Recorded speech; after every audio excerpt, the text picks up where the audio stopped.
네. 자, 그러면 이제 77년대라고 했는데, 77년대, 아까 78년대는 먼저 용산에 있었죠. 그러니까 77년대는 평양에 있었어요. 이 보면,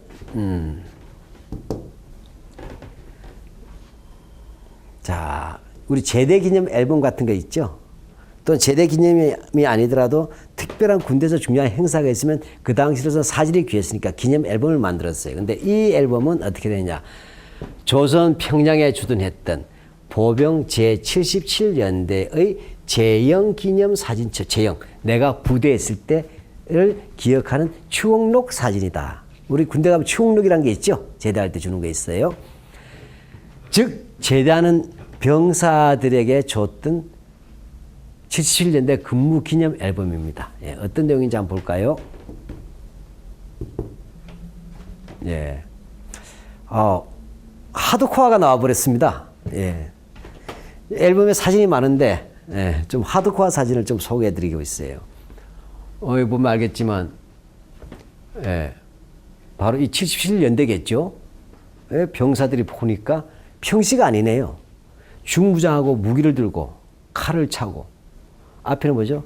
시신이 아주 낭자하게 있어요. 밑에도 마찬가지네요.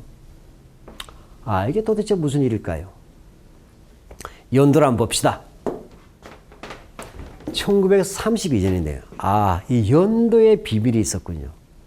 예. 자, 제영기념, 부대에 있을 때 기념인데 무엇을 기념하면 32년도인데 사람 죽이는 게 나와요. 전쟁하는 것이죠. 예. 이거는 바로 1931년 9월 18일 유조구 사건이란 게 있어요. 사건이란 게 있고, 관동군이, 만주에 주둔한 관동군이 만주를 침략합니다. 우리 흔히 교과서에 나오는 만주사변이라고 하는 것과 관계되는 앨범이에요. 자, 지도를 한번 볼까요? 자, 간단하게 지도를 제가 그려보면 한반도가 있고, 예, 이렇게 돼 있어요. 원래 여기 요동반도 아시죠? 요동반도. 여기 뭐 대련, 여순 이렇게 있지 않습니까? 요 지역은 러일 전쟁 이후에 일본이 완전히 주둔하게 됩니다. 그래서 여기를 일본에 사실 영토화 시켰어요. 그래서 여기를 일본이 뭐라고 불렀냐면 관동주라고 불렀어요. 관동주. 관동주 불렀고, 이 관동주에 주둔했던 부대가 바로 관동도독군인데 나중에 관동군이 됩니다. 아하. 즉, 관동군은 일본이 러일 전쟁의 승전의 대가로서 받았던 요동반도 일대에 주둔했던 군대였다. 근데 이 군대가 어떻게 돼요?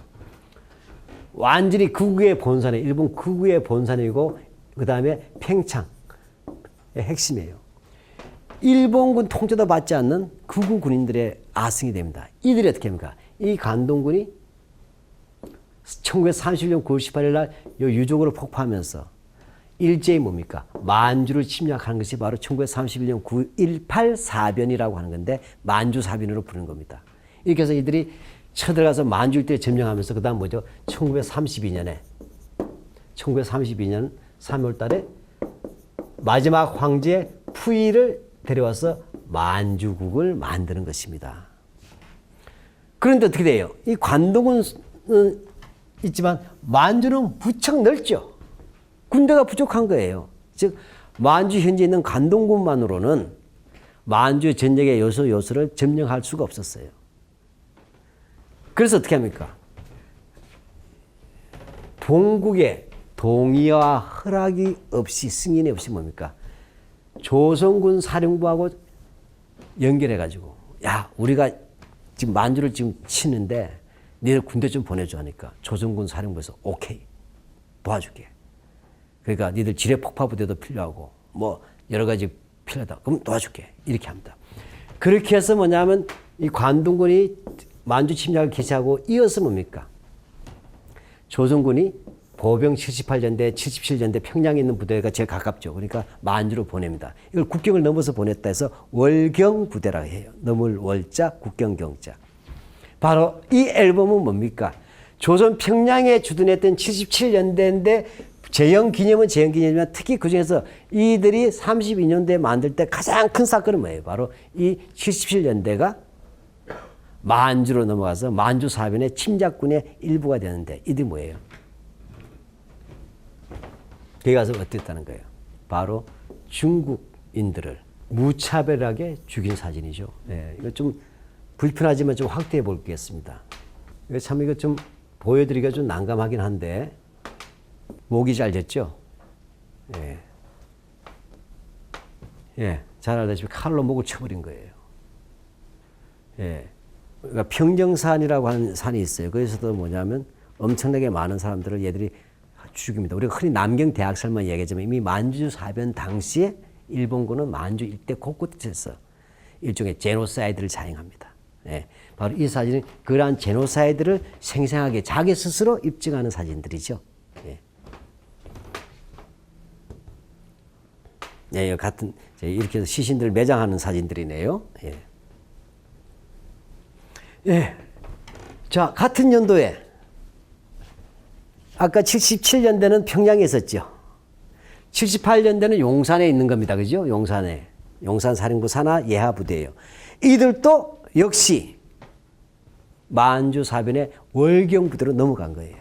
넘어가는데 아니나 다를까 한결같군요. 예. 예. 위생병 마크가 되어 있는 것 같은데 아주 자랑스럽게 했어요. 예. 예, 좀 비교적 좀 높은 사람인가 보죠. 일선 분대장급 이상인가 봐요. 군조라든지. 예. 그다음 보시면 알겠지만 이 정도면 뭐 총살로 죽인 것 같지가 않아요. 그죠? 예. 옷 입은 거 보면. 중국인들 군복이 아니잖아요. 예.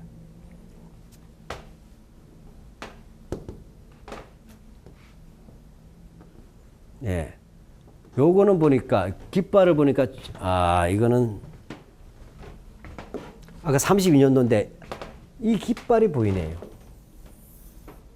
이거는 일본군 깃발이 아니잖아요.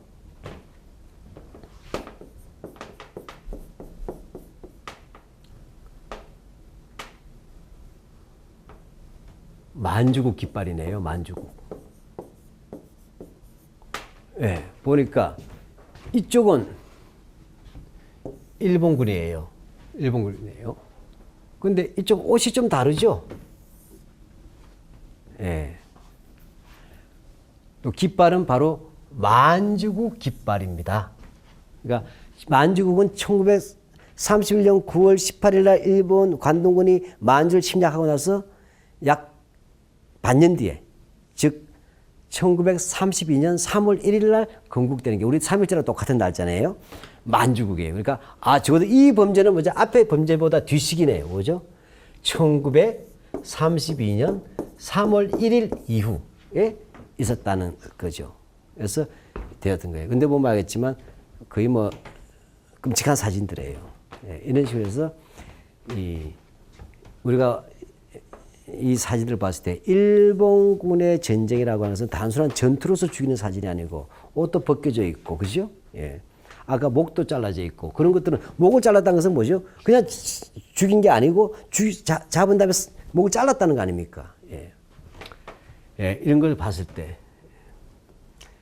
이미 일본군의 민간인 학살이나 또는 잔인한 일종의 그 제노사이드에 가까운 학살들은 만주국 시기에도 이미 자행됐고 그 전에도 청일전쟁 시기도 있었다고 이렇게 보여주는 그 자신들의 증거 자료라고 말씀할 수 있어요. 말씀드릴 수 있습니다. 예. 그 다음에 우리 앞에 조선 평양 보병 제77년대 재영기념 사진첩인데 아까 우리 만주 침략할 때 월경에서 나와서 이른바 하드코어 사진들 보여드렸던 바로 그 앨범에서의 뒷부분이에요.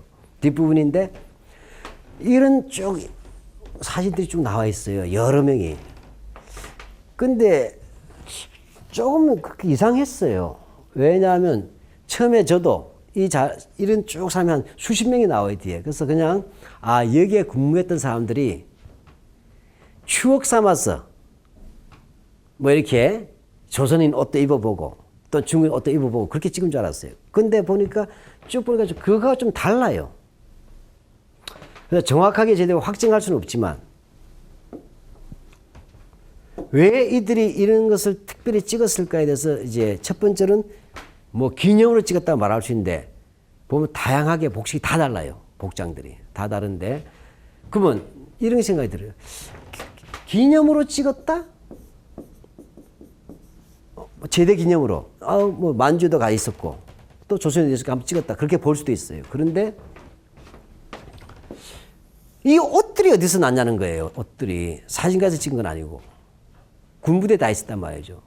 그래서 제대 볼 때 이것은 이 옷을 입었을 당시이든 아니든 간에 적어도 이런 옷들은 뭐죠? 특수 임무에 종사하기 위해서 준비되었던 옷이라고 볼 수가 있어요.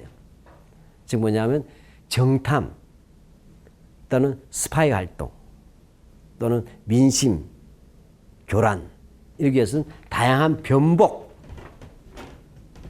일종의 밀정지죠. 그래서 바로 군 정보 활동, 첩보 활동에 종사하기 위해서 입었던 옷들 아닌가. 또 그런 것들을 자기들이 입고 변장한 것 같아요.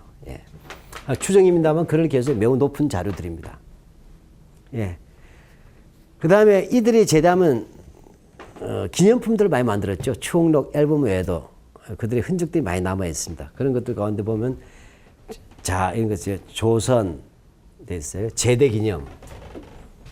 술잔이네요. 조선 제대 기념 술잔입니다.